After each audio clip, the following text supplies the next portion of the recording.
Oke, assalamualaikum warahmatullahi wabarakatuh. Jumpa lagi teman-teman Tren Quran. Pada kesempatan kali ini kita akan bahas soal podcast dari Dr. Richard Lee bersama Dondi Tan terkait soal reaksi dari penjelasan Elia sebelumnya di podcast Dr. Richard Lee juga. Jadi pertanyaannya sederhana, apakah Yesus dan Nabi Isa itu sama?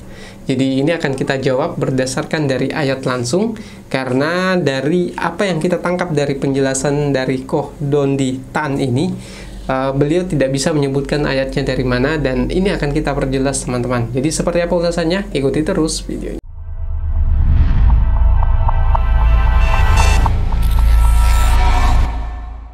Oke, teman-teman, Tren Quran bicara soal Yesus dan Nabi Isa. Ini jadi perdebatan panjang antara umat Kristen dan Islam.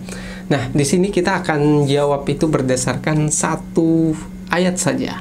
Jadi satu ayat ini disebutkan kalau dalam Al-Quran bahwa ini ada diantaranya dalam surah Ali Imran ayat 59 terkait soal penciptaan Nabi Isa. Jadi dalam surah Ali Imran ayat 59 disebutkan, Inna masala Isa indallahi kama sali Adam khalaqahu min turabin summa qala lahu kun fayakun. Jadi dalam surah Al Imran ayat 59 ini disebutkan bahwa sesungguhnya perumpamaan Nabi Isa di sisi Allah adalah sama dengan Nabi Adam. Khalaqahu min turabin summa qala lahu kun fayakun. Jadi Nabi Adam itu kurang lebih sama dengan Nabi Isa. Jadi Nabi Adam diciptakan dari tanah, lalu kemudian dikatakan jadilah, maka jadilah dia. Demikian juga Nabi Isa. Nabi Isa juga lahir tanpa ayah. Kalau Nabi Adam tanpa ayah dan ibu, tapi Nabi Isa lahir tanpa ayah, tapi itu tidak melalui proses bertemunya antara ayah dan ibu lalu terjadi persalinan atau terjadi pembuahan. Jadi Nabi Isa itu langsung ditiupkan ruhnya ke dalam tubuh ibunya. Jadi lalu kemudian jadilah Nabi Isa. Jadi prosesnya sesederhana itu, bukan melalui proses bertemunya dua manusia antara ayah dan ibu. Jadi seperti itu prosesnya. Lalu apa persamaannya dengan Injil? Kalau kita cari literatur terkait ini teman-teman, jadi dalam Matius 1 ayat 18 sampai Matius 2 ayat 23 itu sudah disebutkan bahwa Nabi Isa atau Maryam itu mengandung dari Roh Kudus. Jadi bukan berdasarkan proses bertemunya dua insan antara laki-laki dan perempuan. Jadi itu kesamaannya, dan sama-sama dalam kitab sucinya disebutkan demikian. Jadi dari satu ciri-ciri ini sulit untuk dibantah bahwa Nabi Isa dan Yesus itu adalah dua orang yang berbeda. Tapi yang perlu kita tekankan di sini dalam pemahaman Muslim sendiri bahwa Nabi Isa yang dimaksud oleh kaum Nasrani adalah Yesus, itu tidak disalib dan tidak dibunuh. Jadi wama qataluhu wama salabuhu.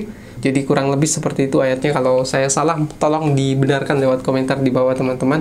Jadi Nabi Isa sama sekali tidak dibunuh dan tidak disalib, akan tetapi yang dibunuh waktu itu adalah orang yang diserupakan dengan beliau, dan beliau sendiri diangkat ke langit. Hingga sampai pada hari ini Nabi Isa belum meninggal dan baru akan menemui ajalnya setelah melakukan tugas terakhirnya, yaitu akan turun kembali setelah masa Dajjal tiba. Lalu kemudian dia sholat bersama dengan kaum muslimin di Masjid Al-Aqsa. Jadi itu yang dijelaskan dalam riwayat hadis.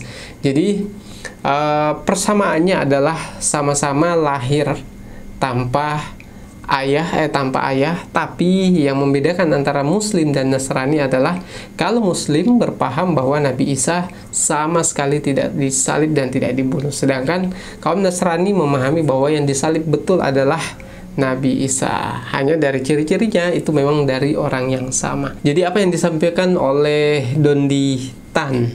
Jadi Koh Don Di Tan ini dalam podcast Dr. Richard Lee disampaikan terkait soal bagaimana cara berdebat yang baik. Jadi itu disampaikan bahwa apakah dalam Islam diajarkan bagaimana berdebat, berdiskusi. Jadi itu ada dalam surah An-Nahl ayat 125.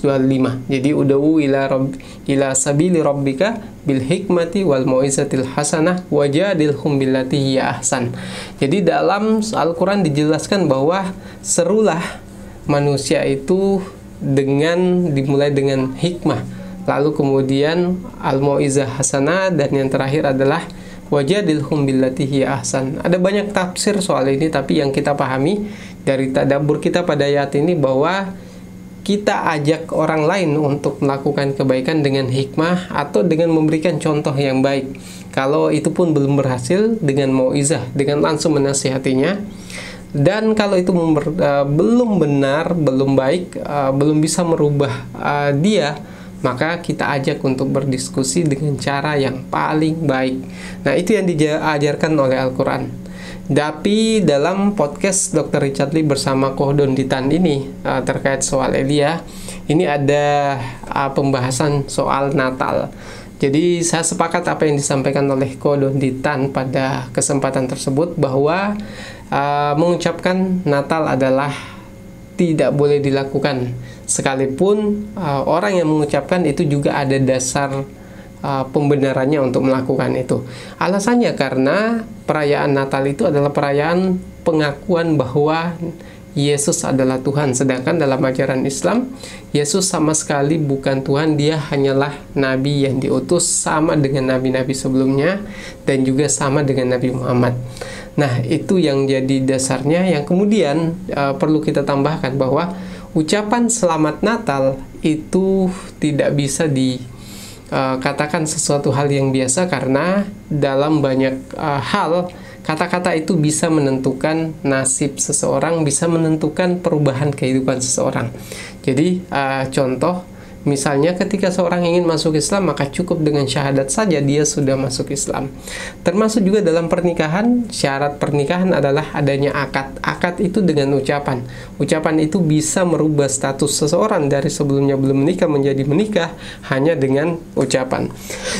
Oke teman-teman, itu dia beberapa hal yang kita bahas terkait soal pernyataan Elia dan apa yang dibahas oleh Dr. Richard Lee bersama Koh Don Di Tan.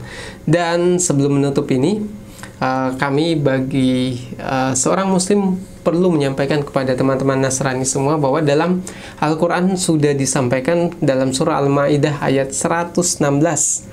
Jadi, dan ingatlah ketika Allah berfirman, "Hai Isa putra Maryam, adakah kamu mengatakan kepada manusia, jadikanlah aku dan ibuku dua orang Tuhan selain Allah?" Kemudian Nabi Isa menjawab, atau Yesus menjawab, kalau mungkin dalam bahasa teman-teman Nasrani, "Maha suci engkau, tidaklah patut bagiku mengatakan apa yang bukan hakku mengatakannya. Jika aku pernah mengatakan, tentulah engkau mengetahui apa yang ada pada diriku, dan aku tidak mengetahui apa yang ada pada diri engkau. Sesungguhnya engkau maha mengetahui perkara yang gaib."